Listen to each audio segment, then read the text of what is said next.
আমার কিচ্ছু দেন না। আমরা এই মুহূর্তে আছি নলছিটির সিদ্ধকাঠি ইউনিয়নের মালোয়ার গ্রামে।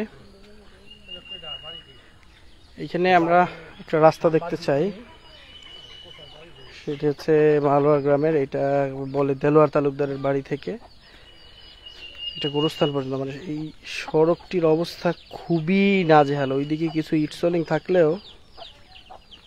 ভাই, আপনাদের রাস্তার কি অবস্থা?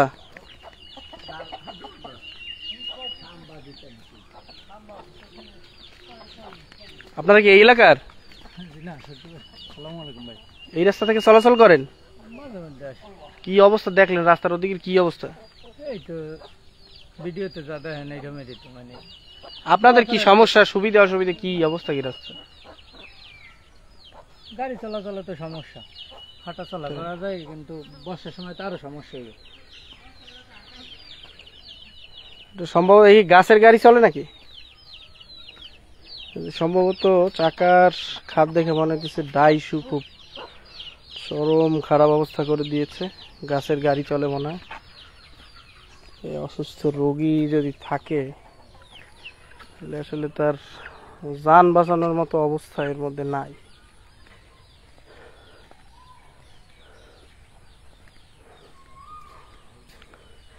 মা সিদ্ধকাঠি ইউনিয়নের এই অংশটি আসলে উপজেলা হেডকোয়ার্টার থেকে কিন্তু খুব বেশি দূরে নয়, হয়তো 7-8 কিলোমিটারের মধ্যেই হবে। এদের সবসময় ওঠা বসা আসলে উপজেলা হেডকোয়ার্টারে। এইখান থেকে এই অংশটা একেবারেই খুব খারাপ অবস্থা, খানাখন্দে ভরপুর। ওদিকে কিছু ইট থাকলেও আসলে তার অবস্থা খুবই নাজেহাল, খুবই খারাপ অবস্থা।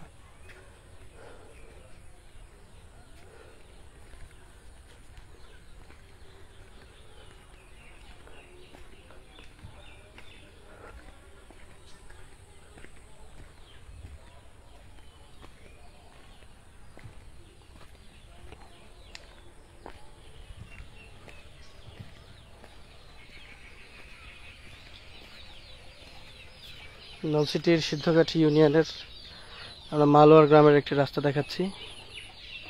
চতুর্দিকে কিন্তু আসলে বসতি আছে, বাড়িঘর রয়েছে। এদিকে মুরগির ফার্ম আছে। এমন না যে একেবারে নির্জন বসতিহীন, সেরকমটি নয়। এখানে এই যে ঘর দেখা যাচ্ছে।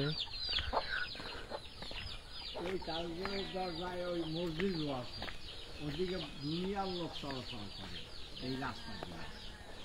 এখানে একজন বৃদ্ধ মানুষ রয়েছেন, আমরা তার কাছ থেকে শুনতে চাই। দাদা, কি অবস্থা আপনাদের রাস্তার? রাস্তার অবস্থা বেশি ভালো না, একেবারে ধ্বংস হয়ে গেছে সব। বর্ষাকালে হাঁটার মতো কোনো লাইন নেই। কতদিন যাবত এই দুর্ভোগ? এই দুর্ভোগ প্রায় এই বছর খানেক হয়েছে, বেশি হয়েছে, 1 বছরের বেশি হয়েছে, বছর 2 হয়েছে এই দুর্ভোগ। আমাকে এই দুর্ভোগের কোনো শেষ নেই। রোগী টুগি হলে কিভাবে কি করেন এই বর্ষাকালে? রোগী হইলে সারা মেডিকেলে নেবার আগে মৃত্যু হইবে। রোগী নেবে কেমন? তারা নেবার মতো কোনো লাইন আছে? তো এই যে আপনি বৃদ্ধ মানুষ, হঠাৎ করে অসুস্থ হলে করেন কেমন? আমি তো কোনো কিছুই নিরুপায়, একেবারে কোনো চলার মতো কোনো পথ ব্যবস্থা নাই। নলছড়ি যাইতে পারি এই রাস্তা দিয়ে, হ্যাঁ, তোহাইয়া এই এবার ভ্যান গাড়িতে উঠি।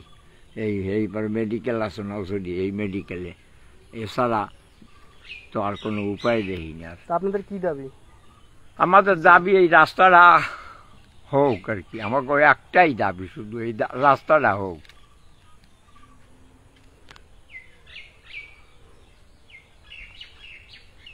আপনারা দেখতে পাচ্ছেন আসলে এটাকে রাস্তা বলার মতো আসলে এখন আর অবস্থা নাই। না, রাস্তায় কি আছে এখন? একেবারে খানাখন্দ ভর্তি। ট্রাক ঢুকাই